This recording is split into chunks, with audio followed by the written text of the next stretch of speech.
Sir, you're charged with driving while intoxicated. Second offense, you're facing up to a year in jail and or a $4,000 fine. We are going to do probable cause. You have the right to remain silent. Hey. Judge, sir, you've been charged with driving while intoxicated. How do you plead? VO. And there it is, the big charge. This isn't some parking ticket in Texas. A DWI can wreck your wallet, your record, and your life. Let's see if he owns it or plays the blame game. 24, the officer came to a stop behind the defendant's vehicle, and the light turned green, and the defendant's motor vehicle proceeded, and the defendant's vehicle immediately drifted approximately halfway onto the shoulder with other motor vehicles around it before the driver jerked back into the lane. Traffic stop was then initiated, and the officer made contact with the defendant, the driver, and sole occupant of the vehicle. The officer observed slurred speech, bloodshot eyes, unsteadiness on feet, and an odor of an alcoholic beverage. The defendant admitted to consuming one alcoholic beverage, and standard sobriety tests were administered. HGN 6 out of 6. The walk and turn on one leg stand could not be performed due to the defendant complaining of leg pain. The defendant was read the DIC and consented to breath. The result was 0.192. However, the defendant was unable to provide a second sample and consented to a blood draw. Mr. Allen, I'm going to find that there's probable cause to go forward with your case. Does he have a license? It's eligible, Your Honor. All right. How many prior DWIs does he have? It's one prior, Your Honor. One? Okay. Mr. Allen, I'm going to find that there's probable cause to go forward with your case, and I'm ordering you as a condition of your bond not to consume alcohol, illegal drugs, or unprescribed controlled medication. You have a valid license. You cannot drive unless you also have valid liability insurance in your name, and I'm now placing a restriction. Defendant, I didn't even know I was over the limit, Your Honor. VO. The I didn't know defense. But guess what? The law doesn't care if you knew that breathalyzer number is like a mic drop in court. I'm sending word and notice to DPS so that every police officer in the state is going to know if you get pulled over and you're driving a vehicle that doesn't have an interlock, they're going to arrest you on the spot. Do you understand? I see that you have a lawyer. Because you have a lawyer, I will waive your appearance, but you must stay in touch with Mr. Stewart, and he will tell you when you have to come back to court. You don't have to waste your time coming back here, but you must stay in touch with counsel, and he'll tell you when you have to come back. You understand? So I need to wait for him now? We're going to have you wait for him now, but after today, I'm going to waive your appearance so you don't have to waste your time. We'll just have you work and do your life while we get evidence, or while he gets evidence to work the case up. Wait for him. Right. I'm going to have you sign a reset. I'll have you meet with Fleischer for bond conditions, and we'll just have you waiting back for Mr. Stewart to show. Okay? A few moments later. Mr. Stewart, what's new? Sir, how was your New Year? Great. We did PC on your case. Okay. We just did stand-up. What's your guy's name again? My last name is Allen, Your Honor. I would like to make an argument on PC. I don't know whether... Absolutely. I'm always ready to hear. So refresh my memory. What happened? So in Allen's case, it was where the officer came to a stop behind the defendant's vehicle and the light turned green. But he had expired registration, right? No, Your Honor. In this case, the defendant's vehicle proceeded through the green light and immediately drifted approximately halfway onto the shoulder with other vehicles around it and then jerked back into the lane. Were there any other vehicles around when this happened? Judge, you'll be fined, and your license will be suspended for 90 days. VO. 90 days without driving. That's basically a Texas prison sentence in itself. Honestly, he's lucky. This could have been way worse. My argument is, Your Honor, that, as far as what's actually alleged, says the light turned green and the truck along with several other vehicles proceeded, which obviously is in compliance with the law. The only argument that the state has made here elucidated is that they observed a Silverado drift into the shoulder with other vehicles around it. If he's drifting into the shoulder, that's not endangering any other vehicle. That's not an allegation of the safety of anybody else out there on the roadway. The shoulder is away from any other vehicles. Maybe he's doing this in an abundance of caution. There's no indication that it was dangerous or endangered any other vehicle, anything like that within the allegations here.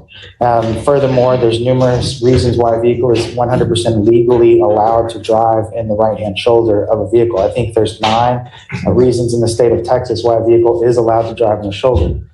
There's nothing here that alleges that basically he committed any sort of crime that would lead the officer to then stop him. This is insufficient information, and I would argue that there's not valid probable cause here on this case.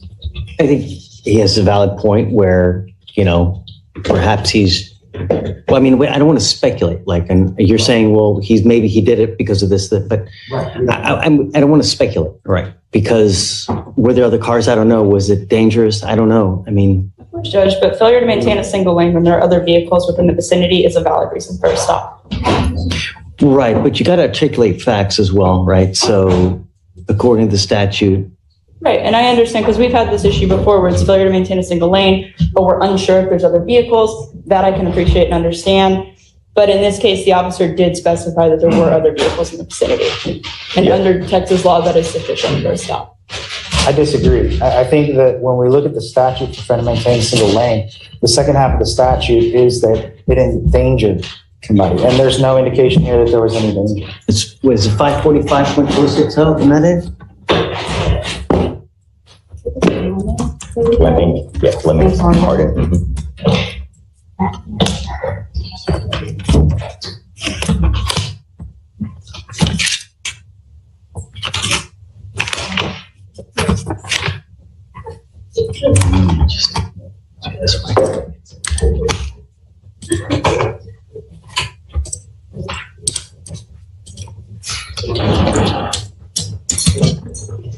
545.060, Your Honor.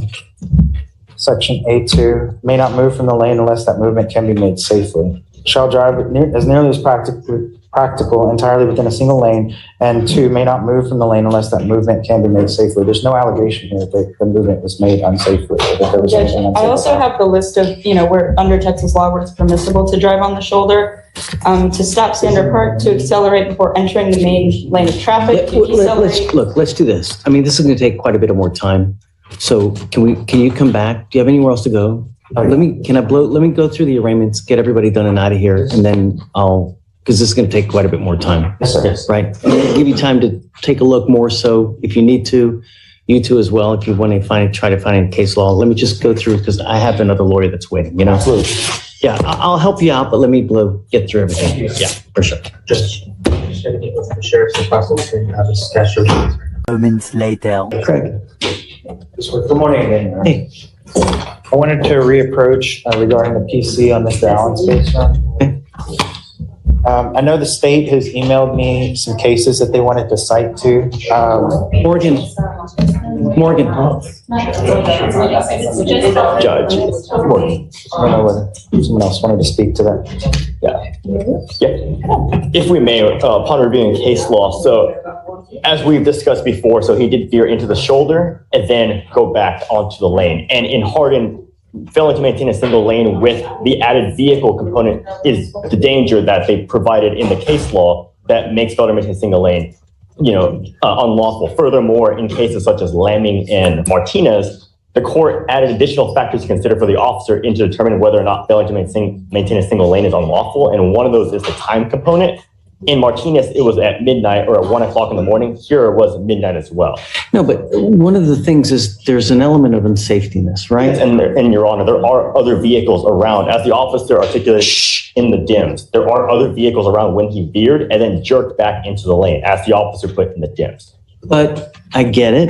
And then, But where are the other vehicles? Are they next to him? Are they in front? Are they in back? He doesn't articulate it. All he says is there are other vehicles. and furthermore, Your Honor, he did articulate into the shoulder, and upon looking at the statute for that, the Court of Appeals in Lothrop v. State articulated that there are 7 permissible reasons to go onto the shoulder, and there is reasonable suspicion to perform a traffic stop where there is not one of those permissible reasons. And here, the officer did not, with those other vehicles saying he passed the green light and then go halfway into the shoulder and then jerk back, it implies that there is not one of those 7 reasons to allow another car to pass, to stop or park, or to accelerate before entering the main lane of traffic or decelerate before making a right turn. None of those are present. None of the 7 reasons articulated in the statute on the Transportation Code 545.058 are present. So that alone, him going into the shoulder without a permissible reason, is enough to perform the traffic stop. And that taking that into account with Hardin, which he veered out of, he failed to maintain a single lane with other vehicles around, provided enough of a community danger to allow the officer to perform that initial stop. Where's the danger? It would be the other vehicles present, Your Honor. He doesn't articulate that though. He does articulate that there are other vehicles. All he says is there are other vehicles. That is all the case law requires. He doesn't have to say there's a vehicle right in front and right next to him. The case law requires that there be other vehicles within the vicinity for it to be. Right. In the case law, You don't know if it's in the vicinity, though. All he says is that there are other vehicles. That's so vague. You say other vehicles in the vicinity. He doesn't say that they're in the vicinity. He just says there are other vehicles, and that's so vague and conclusory. and Your Honor, the case law does specify there only needs to be a minimal level of justification for the stop. In this case, that is enough for there's other vehicles around to provide that additional threshold for failing to make a single lane. In addition to no permissible reason to enter the shoulder, there's nothing there to indicate Right. there is a permissible reason. If we're taking outside of the failure to maintain a single lane, and we can go into the other part of the transportation code that this defendant violated, which is veering onto the shoulder, he did not do so for one of the 7 permissible reasons, and thus the officer has reasonable suspicion to stop him. You're veering. That is 545.060, right? Isn't that part of that's the weaving, right? It's a different one. Because you just said there's another violation of the transportation code. Yeah, and it's under 545.058 is for entering the shoulder. May I address the court, please, Your Honor? Hold on, let me pull that code up. So that's 545.058. The transportation code. All right, let's see. That is driving on an improved shoulder. An operator may drive on an improved shoulder to the right of the main traveled portion of a roadway if that operation is necessary and may be done safely, but only if to stop, stand, or park, to accelerate before entering a main travel lane of traffic, to decelerate before making a right turn,